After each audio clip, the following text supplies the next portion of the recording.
como en el mal, tanto en el plano moral como en el plano material, tanto en los efectos de orden intelectual como en los efectos de orden físico. A continuación, escucharemos la grabación de una sesión espírita. En ella oiremos el testimonio de un espíritu y sus reflexiones sobre los cementerios y la muerte. Siento una sensación que me hace sufrir, porque siento como una aproximación a ese cuerpo putrefacto que ya no me pertenece. Yo les pediría, si me escucharan, que por favor ni me traigan flores, ni me vengan a pedir lo que yo no les puedo dar, ni a contarme cosas que yo no quiero escuchar ni saber, pues me hacen más daño que bien.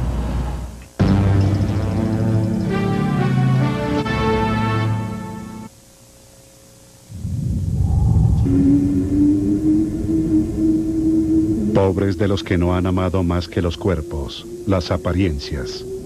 La muerte les quitará todo. Tratad de amar a las almas a las que volveréis a encontrar.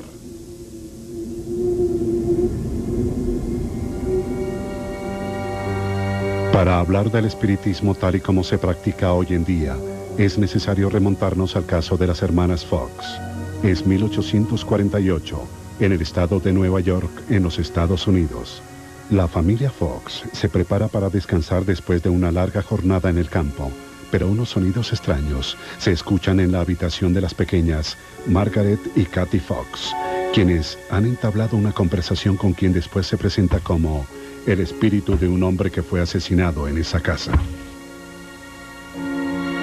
A partir de este momento, el rumor de los raps, o comunicación con los espíritus a través de ruidos, se toma en los Estados Unidos, Europa, y regresa a América como una filosofía, una ciencia y una religión.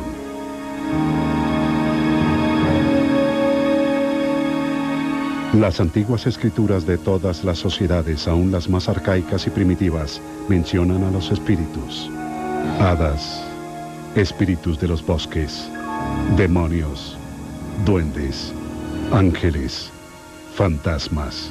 Son algunos de los nombres que han recibido a través de la historia los espíritus que comparten nuestra existencia en este mundo corporal.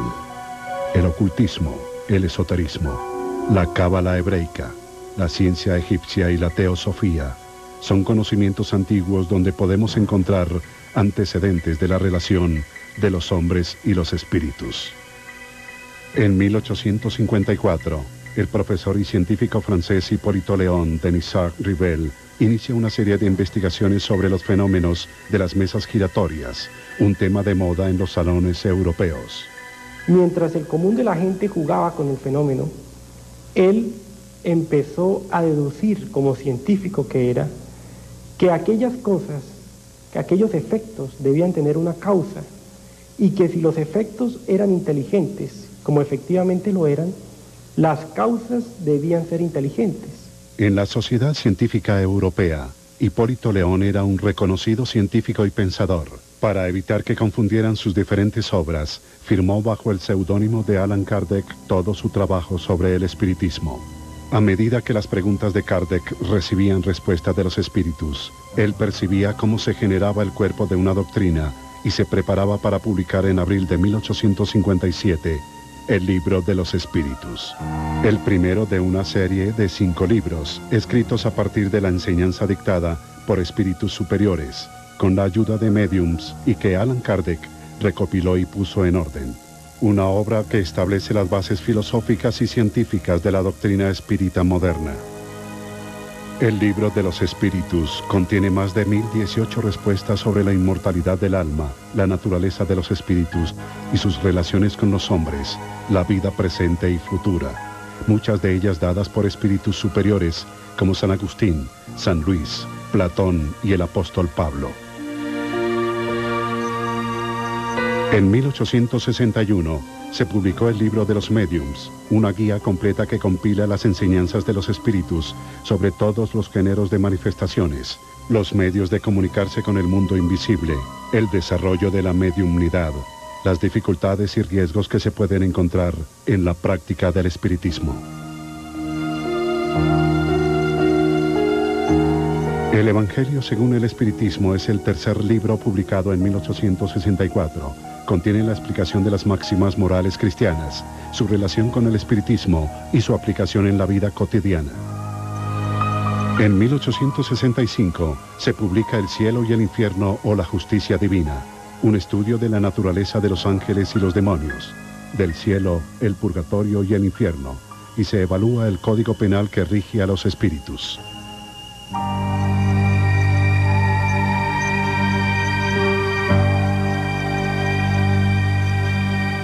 El quinto y último libro es el Génesis, los milagros y las predicciones según el espiritismo. En este tomo son analizadas las distintas teorías sobre la creación de la tierra y numerosos pasajes del Antiguo y Nuevo Testamento a la luz de los elementos racionales y científicos que ofrece la doctrina espírita. Los hombres pueden comunicarse con los espíritus de cualquier orden, pero no todos podemos comunicarnos de la misma manera con ellos. Solo los médiums pueden canalizar los mensajes de los espíritus. Los médiums son hombres y mujeres que desde muy temprana edad desarrollan cualidades especiales que los hacen merecedores de este don. La facultad medianímica que poseo se caracteriza por su condición de psicofónica, por su condición de escribiente, de inspirada, y por la condición muy esporádica de videncia. De la facultad que predomina es la psicofonía. De evidencia, audición e incorporación. Parlantes e intuitivas. El poder de comunicarse con los espíritus de los muertos es admitido desde hace miles de años por todas las religiones. Los antiguos oráculos de Apolo en Delfos, la Ouija o la oración a los santos son formas de establecer una comunicación directa con lo espiritual, bien sea para conocer nuestro futuro o para recordar el pasado. La comunicabilidad de los espíritus puede darse de varias formas, especialmente a través de la mediumnidad, que es la facultad que tiene el ser humano de servir de intermediario del plano espiritual al plano físico, es decir, de los espíritus desencarnados a los espíritus encarnados. Un medium es un término que viene del latín y que significa intermediario. La mediunidad para mí es simplemente un estado de conciencia, una situación especial en la cual uno se introduce dentro de un campo de vibraciones especiales por las cuales su cerebro va reproduciendo las imágenes mentales, las ideas, las respuestas, las cuales se van desenvolviendo poco a poco en función del entrenamiento que ya en el tiempo que llevo dentro de esta militancia, que son ya 48 años, pues más o menos me ha otorgado. La mediunidad es para servir, es para entregarse uno con amor, es para ayudar al ser encarnado y al espíritu desencarnado. A través del medium, el espíritu desencarnado puede comunicarse, pero no todo puede ser conocido a través de los espíritus. Ellos guardan celosamente secretos que han ido dando a conocer a medida que los seres humanos están preparados para entender sus mensajes. Los espíritus comunican mensajes de superación, los que son espíritus superiores, los que son espíritus buenos, comunican mensajes de orientación para las personas, para su progreso espiritual. También los espíritus pueden comunicar sus experiencias propias de cómo pasaron ese proceso de la muerte, cómo están viviendo sus experiencias en la espiritualidad. No predicen el futuro. Ellos no están hablando de profecías, de las cosas que le van a pasar a las personas. Los espíritus inferiores, imperfectos, sí son dados a tratar de hacer profecías, a tratar de pronosticar lo que le va a pasar a las personas, y ya entran dentro de un campo de situaciones más frívolas, es decir, de situaciones de orden que denota la imperfección de estos espíritus. Pero ¿cómo sucede esa comunicación? ¿De qué manera obran los espíritus sobre los órganos y sentidos de los médiums? La comunicación espírita es eso, una transmisión de ondas mentales, una proyección de ondas de pensamiento, y que bajo esa forma es como nosotros las debemos entender. Yo empiezo a sentir el trance, hacemos una oración, un evangelio, y me voy disponiendo y empiezo a sentir a nivel espiritual las fases del trance, que son 5. Primero, imposición del fluido, es esa captación del ambiente. Uno siente, el ambiente está preparado, la situación está organizada, ya llegaron los espíritus que están en la tarea definida que se está haciendo con un objetivo definido. Luego sigue la aproximación, siente uno el acercamiento hacia qué parte está el espíritu que se va a comunicar, a la derecha, a la izquierda, adelante, detrás. Luego sigue la envoltura, que es como una especie de abrazo fluídico, y luego sigue el contacto. En ese contacto ya ellos empiezan a hacer ejecución en la parte orgánica del medio. O sea, empiezo a absorber los pensamientos y las ideas de ese ser que está ahí y se va a comunicar. Luego ya viene la manifestación. Coloqué mi mano con el lápiz sobre el papel, me concentré suavemente, con tranquilidad, como en una serenidad, y comencé de pronto a sentir que la mano se movía, se impulsaba como con el deseo de escribir, sin que yo tuviera conciencia exactamente de qué era lo que iba a escribir. Los medios de comunicación son muy variados. Los espíritus pueden obrar sobre el cuerpo de los médiums o sobre el ambiente que los rodea. Pueden mostrarse a la vista con apariciones, impresionar al tacto y dejar huellas de su presencia, manifestarse al oído a través de ruidos, conectarse a las cuerdas vocales del médium o controlar sus manos para transmitir sus mensajes. Por otra parte, tenemos los medios de efectos físicos que a través de la expresión de sus fluidos mediúmnicos permiten la manifestación de movimientos de objetos, de aparición de objetos, de golpes que pueden ser audibles por todos, de suspensión de objetos o de personas. Es decir, son manifestaciones ostensibles a los sentidos físicos de todos los participantes. Más allá de nuestro mundo corporal están los espíritus no encarnados, pero nuestro mundo y el de ellos están en constante contacto, mucho más de lo que podemos imaginar.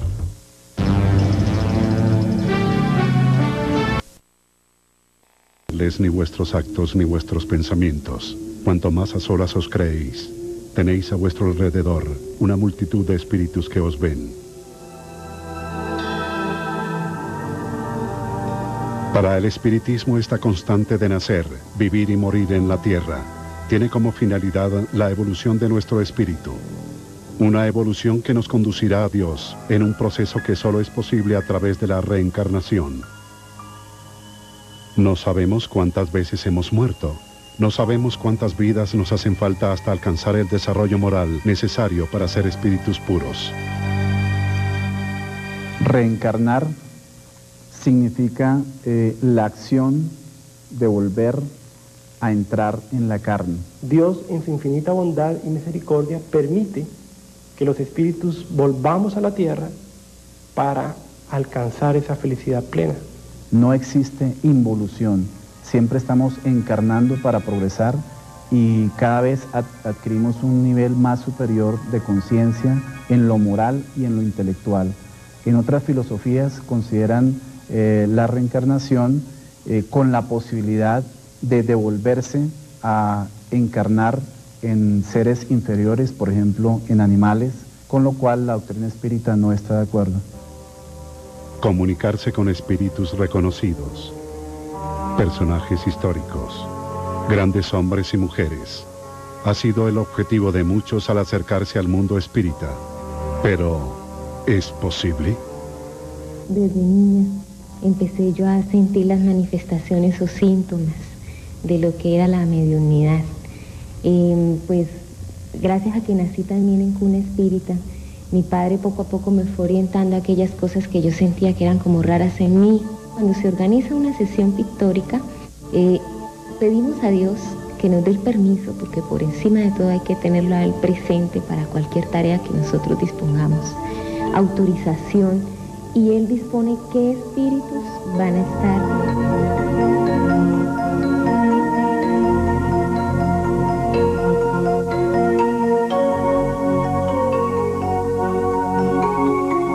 Ellos van a hacer una sesión de pintura, me hacen contactos en la parte de los plexos braquiales. Ellos trabajan la glándula pineal, las conexiones cerebrales relacionadas con el lóbulo temporal, donde está la parte también de la parte motriz del organismo, y de ahí me hacen conexiones y yo siento la presión en los plexos braquiales que quedan a la altura de los omóplatos.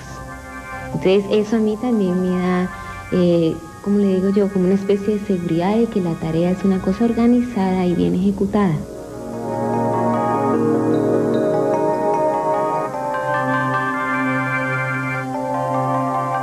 Teníamos mucha afinidad con los impresionistas. Entre esos estaba Vincent Van Gogh, estaba Manet, estaba Toulouse-Lautrec, y a medida que poco a poco se va desarrollando la facultad, se van presentando diversas manifestaciones, como le decía anteriormente, y la pintura fue una de ellas. Los espíritus también nos indicaban que es parte también para ayudar a desarrollar las demás facultades que también están ahí latentes. La naturaleza de la comunicación está determinado por dos factores fundamentales: la pureza del espíritu que se comunica y las cualidades morales del medium. Estas comunicaciones nos pueden inducir al bien y nos sirven de soporte en los momentos más difíciles, pero el encuentro con espíritus imperfectos nos inducen al error y nos pueden causar daño. ¿Cómo comunicarse con los espíritus sin peligro?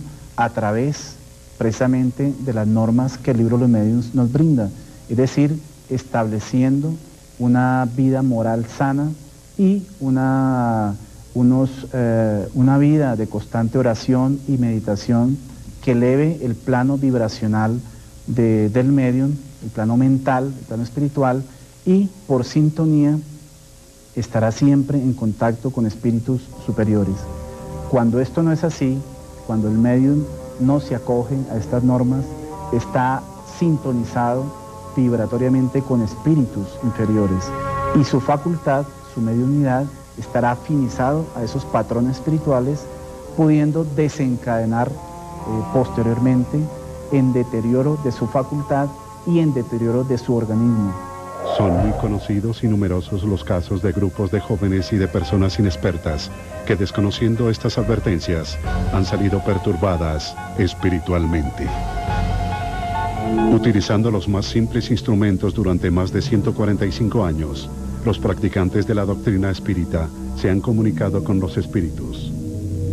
Nos dice Kardec que nosotros podemos evocar a cualquier espíritu siempre y cuando hayamos establecido el pedido o la solicitud anteriormente. ¿A quién? A las entidades guías, a la fuerza Dios. Queremos establecer contacto con fulano, con mengano. Nuestro propósito es este. Nuestro deseo es sentirlo.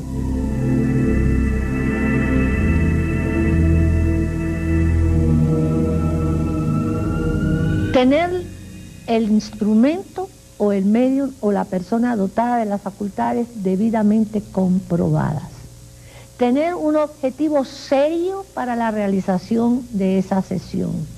Tener un grupo que no pase para ese tipo de sesiones más allá de 7 o 8 personas máximo, porque tiene que haber una que dirija, una que estudie y mire la fenoménica que se va dando dentro del proceso medianímico, que establezca las preguntas si es de diálogo o que interrogue al comunicante sobre los aspectos que va diciendo con la determinada metodología del caso. Cuando esto se hace por dinero o por curiosidad y no hay comprobación de la identificación de la entidad comunicante, entonces los espíritus que llama el común denominador burlones o irrespetuosos asumen la personalidad del llamado y pueden producir una serie de confusiones porque allí no hay ninguna seriedad. A continuación, escucharemos la grabación de una sesión. Primero oiremos la voz de un espíritu indígena utilizando su lengua natal y a continuación la explicación realizada por el espíritu guía de la sesión mediúmnica.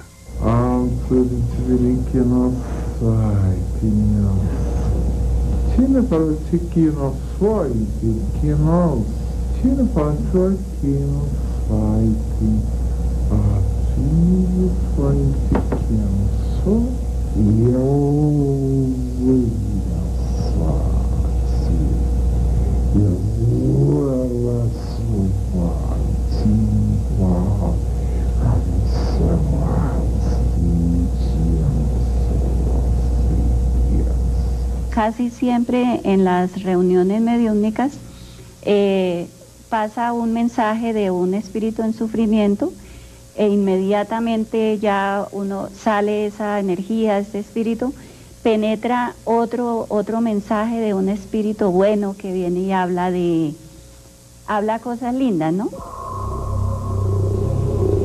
Lo que este espíritu quiere expresar es que a él le traen un bebé. Él lo cogió en sus manos y lo ofrecía como ofrenda a Dios. El bebé debía ser sacrificado, pero este espíritu no permitió.